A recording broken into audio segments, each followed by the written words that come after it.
Bem-vindos à terceira aula do curso básico de proteção intelectual. E o tema da aula de hoje vai ser caminhos para depositar uma patente. Então, como fazer? Eu fiz uma pesquisa, fiz um projeto, e aí agora eu vou querer depositar uma patente. O que a gente tem que fazer? Primeiro ponto é, aqui tem um panorama geral, né, de como fazer isso, e agora a gente vai ver passo a passo. Então, primeiro ponto, classificar se é uma patente de invenção ou modelo de utilidade. Dentro dos documentos lá do INPI tem o que é as definições. Recomendo que se faça a leitura, né, da legislação e dos documentos que são pertinentes. Depois disso, já fiz a minha classificação, digamos que a minha pesquisa seja classificada como uma patente de invenção, se faz a pesquisa do estado da arte. Então, eu tenho que verificar se já existe aquilo que eu já criei, quais são, o que é conhecido sobre esse tema, sobre, né, essa classificação da minha patente, né, da minha pesquisa, né, o que já é conhecido em relação a artigos, outras patentes, trabalhos de conclusão, revistas, o que naquele tema em específico da minha invenção, o que já é conhecido. E aí, a gente sabendo disso, né, fazendo essa pesquisa do estado da arte, eu consigo verificar se atende o critério de inovação, de ser novidade, atende o critério de esforço inventivo, né, ou atividade inventiva, e verificar se ele vai ser patenteável ou não, se ele fere o artigo 10 e o artigo 18 da Lei de Propriedade Industrial, então aí ele não vai ser patenteável. Então, coisas que podem prejudicar a saúde pública ou a segurança pública não vai ser patenteável. O método matemático não vai ser patenteável. Então, tem que verificar quais são os critérios de patenteabilidade. Já tem um vídeo anterior que fala sobre esses critérios de patenteabilidade.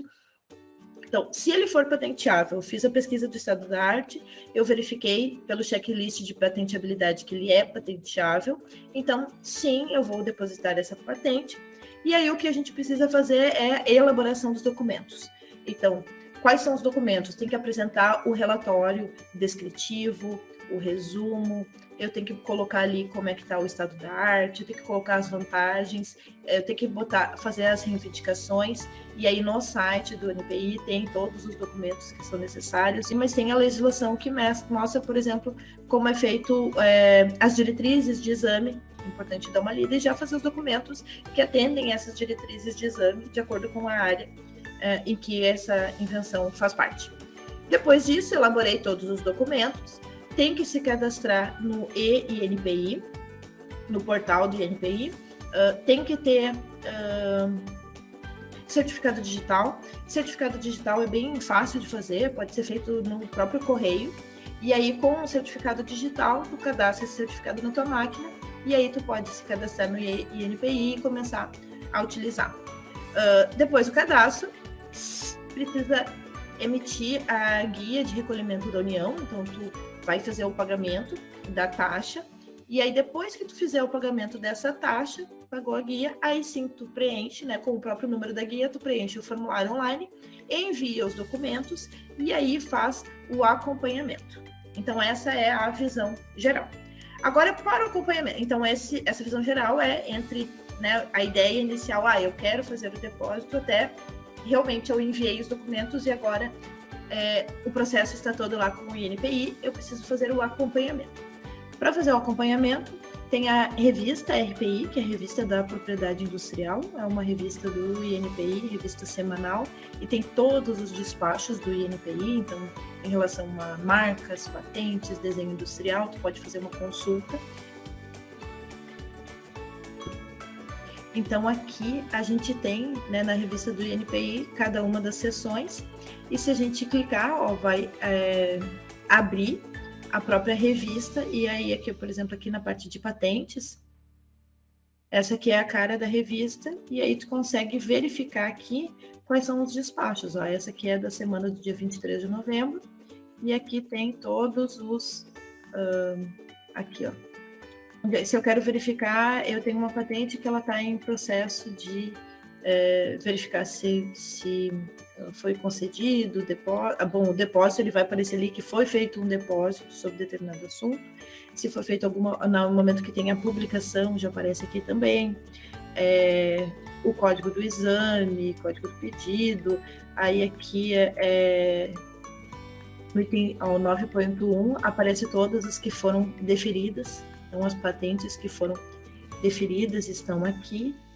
Então, assim que a gente fica sabendo que situação que está cada uma das patentes, e aqui nessa revista tem todos os despachos. Além da revista, a gente tem dentro da página do INPI uma série de ferramentas que foram chamadas de Minha Primeira Patente. E entrando aqui no Minha Primeira Patente, baixa uma pasta compactada, e nessa pasta ela tem os modelos. Então aqui é nessa parte que diz assim, que é patenteável, então elaborar documentos. Se entrar aqui pela Minha Primeira Patente, na parte dos documentos, vai clicar os modelos dos documentos. Então, modelo do resumo, modelo do quadro reivindicatório, modelo do relatório descritivo. Então, pode utilizar aqueles modelos para fazer toda a parte da documentação. E para fazer o acompanhamento, o interessante é que nesse Minha Primeira Patente, ele tem algumas planilhas, e nessas planilhas já tem ali todo o checklist de critérios de patenteabilidade, ou fluxograma, ou itens que devem ser cuidados, e tem os links também para verificar a parte da legislação, e ele coloca as datas importantes. Então, se eu coloco ali a minha data do depósito, eu fiz o depósito, né? Então, fiz tudo isso aqui, e aí eu fiz o depósito no dia 26 de novembro, eu fiz o depósito. Eu colocando essa data, na própria planilha, ela vai preencher automaticamente quais são os outros prazos que eu tenho que cuidar. Então, esse que é o interessante de utilizar esse formulário da Minha Primeira Patente. Eu vou mostrar no próximo vídeo só a parte de ferramentas que estão disponíveis nesse Minha Primeira Patente, porque elas são bem interessantes. E aí eu vou, né, mexer e mostrar o que tem ali. Mas, de forma geral, né, os caminhos para o depósito são esse, e a gente vai ter só um último em que eu vou mostrar essas ferramentas, né, da Minha Primeira Patente. Então, sigam nas redes sociais.